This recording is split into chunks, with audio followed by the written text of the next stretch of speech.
The first sign something was wrong came long before I saw the SUVs. It was dead silent that morning.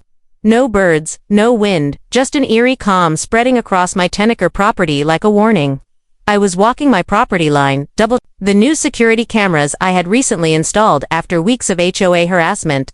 That's when the dust cloud appeared on the distant dirt road, for black SUVs, no logos, tinted windows, moving slowly but deliberately toward my home.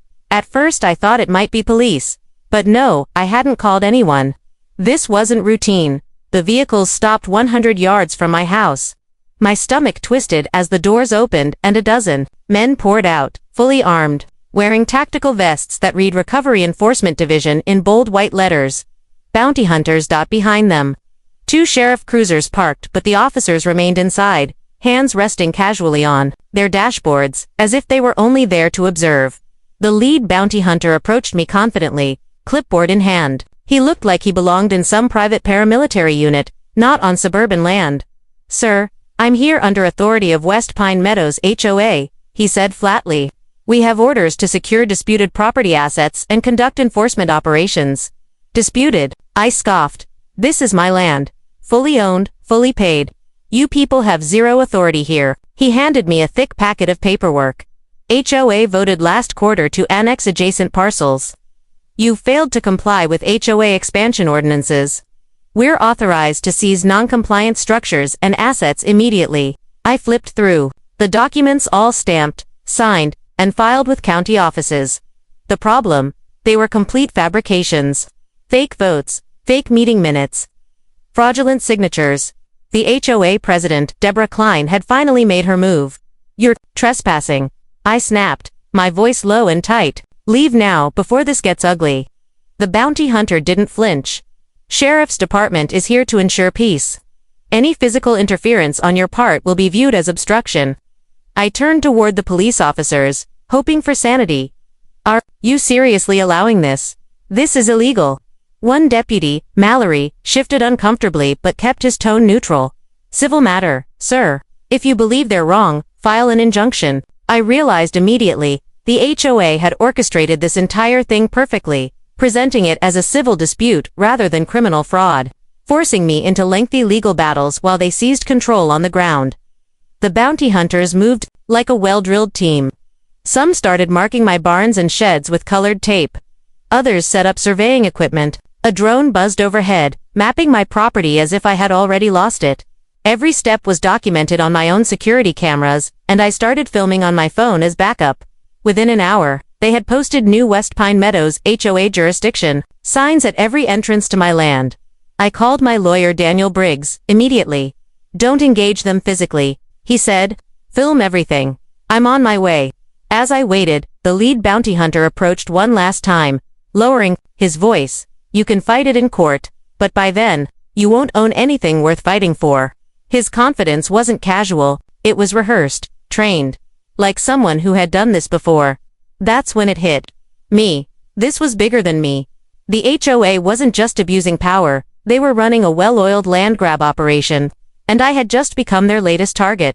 But they picked the wrong man this time. Daniel arrived less than an hour later, tires screeching as his SUV pulled into my driveway. He took one look at the neon spray paint on my barn, the HOA property signs hammered into my soil, and the bounty hunters patrolling like wolves.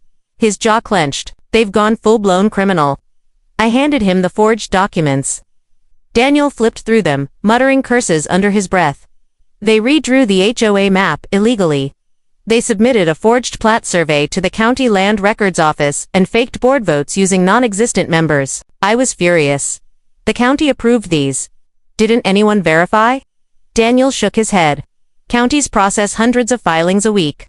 If the paperwork looks legitimate and no one objects in time, they go through uncontested. That's what they're counting on.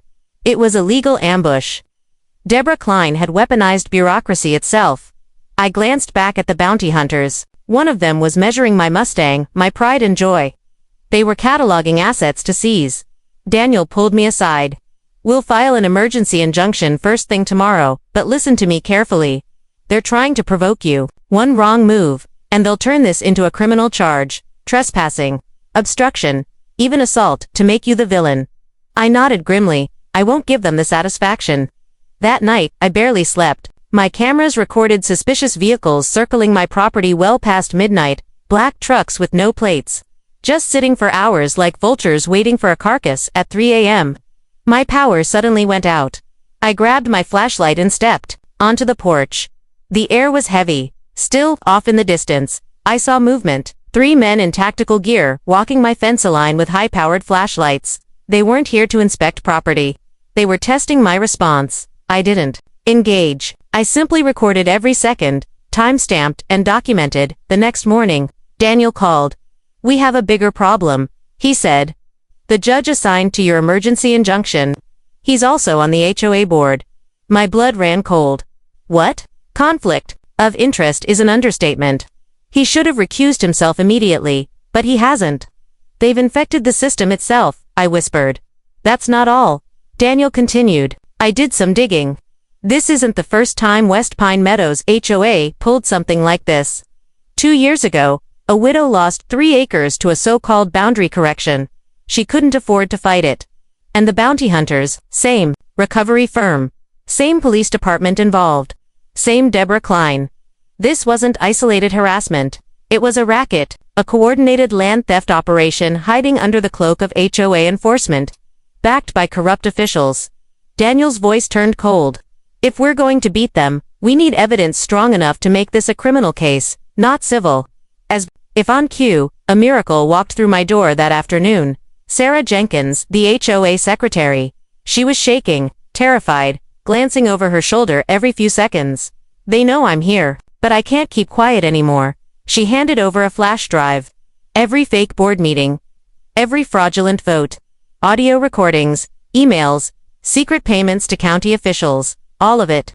Daniel's eyes lit up like fire. This is our silver bullet? But just as quickly, Sarah's phone buzzed again. Her face went pale. "They're watching me. If they find out I'm helping you," the front motion sensor tripped. Multiple black SUVs were pulling up again, but this time, there were more of them. "They know," I whispered. "They're coming for all of us." The SUVs screeched to a halt just beyond my front gate. This time, they weren't pretending. 5 black vehicles, engines still running, headlights blazing straight toward my house like searchlights. The men who stepped out weren't ordinary bounty hunters. They were in full tactical gear now. Helmets, rifles slung over their shoulders. Daniel pulled Sarah back from the front windows. "They're not here to talk." I quickly hit the panic button on my security system, sending a silent distress call to my backup private security firm. I knew the county sheriff's department wouldn't lift a finger. Moments later, my phone rang. It was Deborah Klein herself. Her voice was chillingly calm. "Brian, I suggest you open the gate. This doesn't have to get messy." I held the phone to my ear while keeping an eye on the dark shapes moving outside. "You forged documents. You're running an illegal land grab, Deborah. You've committed federal crimes." She chuckled. "And yet, I'm still here, and you're still very vulnerable." Behind her arrogance was something worse. Confidence. She believed she was untouchable. "They know, Deborah. I have your emails. The fake board members. The bribes." "Oh, you mean Sarah?" she said sweetly. "Poor girl. She regrets switching sides." At that moment, a spotlight hit my front door. A loudspeaker crackled. "Step out with your hands visible." I could see the bounty hunters advancing up my driveway. The 2 sheriff deputies from before Mallory and his partner casually followed behind, pretending to maintain peace while doing nothing to stop the private militia swarming my home. Daniel grabbed my arm. "Don't step outside. If you do, they'll claim you resisted." "I'm not going anywhere." Suddenly, my backup security pulled in 2 black trucks with retired federal agents I'd quietly hired weeks ago. They weren't here to start a gunfight, but they were fully armed and clearly trained. The standoff froze both sides. The bounty hunters weren't prepared for resistance. They stayed at the edge of my property, radios crackling as their team leader tried to reach Deborah. Inside my house, Sarah was trembling. "You don't know what she's capable of, Brian. She has people everywhere. County records, law enforcement, even judges. They get landowners to default, then seize properties under fake violations." Daniel nodded grimly. "It's a criminal enterprise hiding under HOA rules. This is organized racketeering. I filmed everything. Every armed man, every police officer standing by, every movement. We would need every second of evidence for what was coming. Then, another break. Daniel's investigator called with urgent news. We got the whistleblower, he said. One of Deborah's inner circle, her own accountant. He's ready to flip in exchange for immunity. Daniel's face lit up. That's our ace. The accountant had detailed records of bribes paid to county officials, falsified tax filings, and offshore accounts where HOA funds were being laundered. Deborah's empire was crumbling. Suddenly, the bounty hunters received a call, and one by one, they began retreating back to their vehicles. The entire operation was called off, like flipping a switch. Within minutes, the SUVs sped away into the night, leaving only the 2 sheriff's deputies behind. Mallory stared at me coldly before muttering, "You've made some powerful enemies, Mr. Loopers." I didn't respond. Instead, I pointed my camera directly at him and hit record, because this time, I had everything. By sunrise, my property was finally quiet, but the war was only shifting battlegrounds. Daniel wasted no time. With Sarah's flash drive, the accountant's confession, and all my video evidence, he filed formal criminal complaints with the district attorney's office. But even as he did, we both knew the local system was compromised. We needed to go higher. That's when Daniel made the call to a friend of his, Agent Colton from the FBI's Public Corruption Task Force. "This has federal jurisdiction now," Daniel said. "Mail fraud, wire fraud, racketeering, conspiracy. It's a criminal enterprise under RICO." Agent Colton and his team arrived within 24 hours. Their arrival alone sent a silent shockwave through West Pine Meadows. Unmarked black Suburbans now replaced the HOA SUVs, but this time they weren't here to seize my land. They were here to tear apart Deborah Klein's entire operation. "We've been building a case against HOA corruption rings for months," Colton explained as he scanned my mountain of evidence. "Your situation just gave us the missing puzzle piece, but Deborah wasn't done yet." That afternoon, my mailbox was stuffed with new HOA violation notices, unpaid fines, unauthorized fencing, unsightly landscaping violations, petty charges, designed to bury me in more legal costs. They were desperate to make it look like a simple civil dispute rather than organized crime. "They're trying to confuse the jurisdiction," Daniel explained. "If they can keep it civil, you'll be stuck fighting for years while they liquidate your assets piece by piece." But Deborah made her first real mistake the next morning. Agent Colton's team intercepted an encrypted message from Deborah's attorney, Vincent Price. In it, he laid out plans for bribing a county judge to dismiss the federal investigation. Under the guise of state sovereignty, it was direct evidence of obstruction. "This is beautiful," Colton said. "She's handed us conspiracy on a silver platter." That evening, Colton's team executed a sealed federal warrant. Deborah Klein was arrested at her HOA office in front of her board members, her attorney, and a stunned group of residents, who had no idea how deep the corruption ran. Her attorney, Vincent, was taken in next, but the biggest shock came from inside the sheriff's department. Deputy Mallory, the same man who stood on my driveway as the bounty hunters swarmed my land, was led away in handcuffs. He wasn't just complicit. He was receiving monthly kickbacks from the HOA for neutralizing resistance during their takeovers. And it went even deeper. Multiple county employees, land surveyors, record clerks, notaries, were swept up in the arrests. What we had exposed wasn't just a rogue HOA. It was an entire criminal syndicate, hiding in plain sight, disguised as suburban bureaucracy. As news spread, residents of West Pine Meadows flooded my property. One neighbor, Mr. Jenkins, shook my hand with tears in his eyes. "Brian, we were all too scared to fight back. You saved all of us." I shook my head. I didn't do it alone. Sarah stood beside me, her voice quiet but firm. "They can't rule us anymore." But deep down, I knew Deborah wasn't finished. Not yet. Powerful people always have backup plans. And the storm wasn't completely over. The real endgame was still coming. For a few days, it felt like we had one. The arrests made headlines, the federal task force expanded its investigation, and the community finally stood behind me. Deborah Klein, Vincent Price, Deputy Mallory, all behind bars, awaiting trial. But Daniel warned me it wasn't over. Criminal organizations like this don't collapse overnight. "Brian, they're like hydras cut off one head. 2 more pop up." He was right. 2 days after Deborah's arrest, I received a certified letter. Not from the HOA, from a private holding company I had never heard of, Pine Ridge Investments, LLC. They were filing a civil lawsuit against me, claiming they held liens on my property through acquired HOA debt obligations. They're trying to seize your land through financial backchannels now, Daniel said, slamming the papers onto my table. Pine Ridge Investments is a shell company. I guarantee you, it's where Deborah's money was funneled. But Deborah's in jail, I said. How are they still pulling strings? Daniel leaned forward. She was never the top of the pyramid. She was just a mid-level operator. Someone bigger financed this whole operation. Agent Colton's investigation began to uncover more layers. Millions of dollars had been funneled into HOA-controlled accounts from anonymous offshore firms. Shell corporations were laundering money through fake HOA fees, fines, and asset seizures. Dozens of small homeowners had been forced into foreclosure through these schemes. Their properties, quietly flipped to Pine Ridge Investments. Then came the biggest twist yet. Colton called us into his office late one night. We traced Pine Ridge's corporate filings. The real owner isn't Deborah. It's a man named Nathan Mercer. Daniel's face went pale. Mercer, the real estate developer. Colton nodded. Billionaire. Owns dozens of property development companies. He's been secretly bankrolling these HOA rackets across the state, acquiring land at pennies on the dollar, using strong-arm tactics hidden behind local HOA boards. The scale of the operation was staggering. Dozens of HOAs were involved. Hundreds of illegal property seizures, tens of millions of dollars in assets acquired through coercion, threats, and legal manipulation, all feeding Mercer's real estate empire. That's when the real danger began. The next morning, I noticed strange vehicles parked near my property. Again, unmarked. Different from the bounty hunters.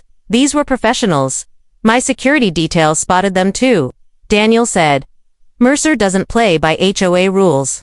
If he can't buy you out, he'll scare you out. That afternoon, Mercer's personal attorney, an icy woman named Ms. Whitlock, requested a private meeting.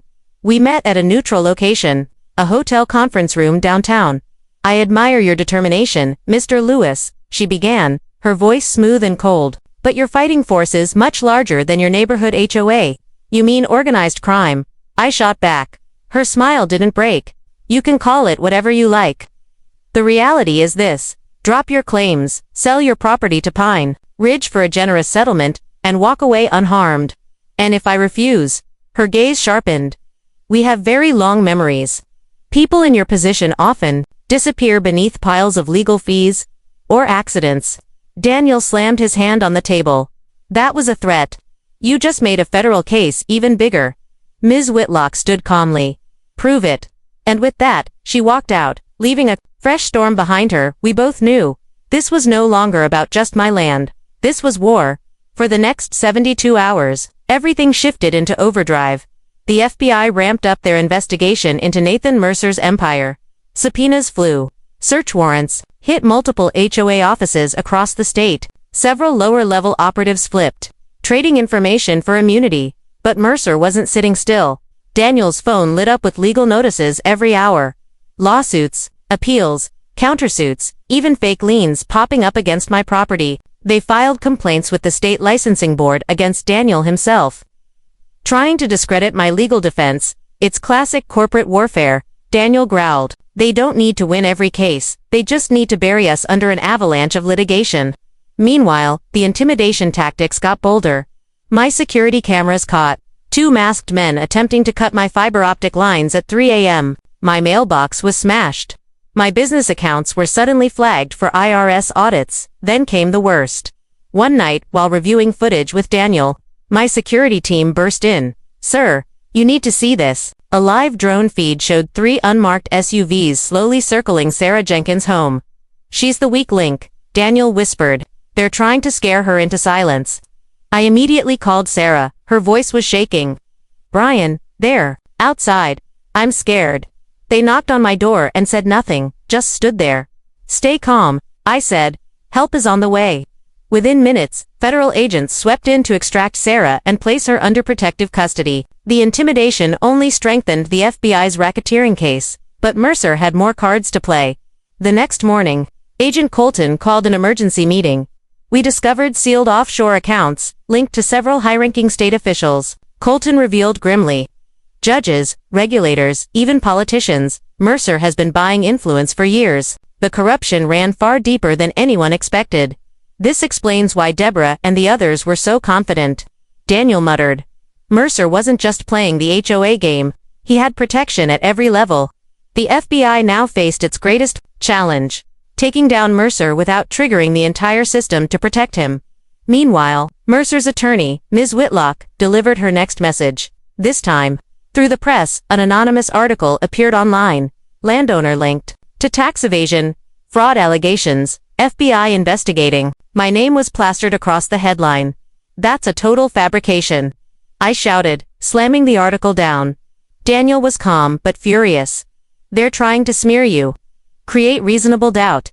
Make the public question your credibility. Agent Colton added, Mercer's media team just launched psychological warfare. Public opinion wavered. Some neighbors who had stood with me grew nervous, unsure who to believe. Mercer's team spread whispers that I was a disgruntled landowner making wild accusations for personal gain. That's when Colton made his boldest move yet. He secured a federal wiretap warrant and caught Mercer's inner circle discussing the entire operation on tape. Colton played us the recording. Mercer's voice was cold and calculated. If Jenkins talks, we burn her credibility. If Lewis keeps resisting, we seize his property through Pine Ridge. Either way, we walk away with the land. It was direct, undeniable evidence of organized crime. With this, Colton was finally ready to pull the trigger. The next phase starts tomorrow, he said. But Mercer wasn't finished. That night, as I stood on my porch, my phone buzzed with an anonymous text message. You think you've won. You haven't seen what's coming. The final battle was just beginning. The dawn of the raid came with a surreal quiet. Unmarked black Suburbans rolled through the streets before sunrise. Federal agents moved like shadows, quick, precise, coordinated. Nathan Mercer's empire was about to face the full force of the government he thought he controlled. I stood beside Agent Colton and Daniel in the FBI command van parked 2 streets away. The live feeds from dozens of body cams displayed every angle of the operation. We hit 5 targets simultaneously, Colton explained, eyes fixed on the screens. Mercer's office, Pine Ridge headquarters, offshore wire centers, shell company fronts, and his personal estate. Daniel added with grim satisfaction, the IRS and SEC are waiting with open claws. At 6:03 a.m. sharp, the first doors were breached. Mercer's personal residence was a fortress, tall iron gates, private security, surveillance everywhere. But no amount of private muscle could stand against federal warrants.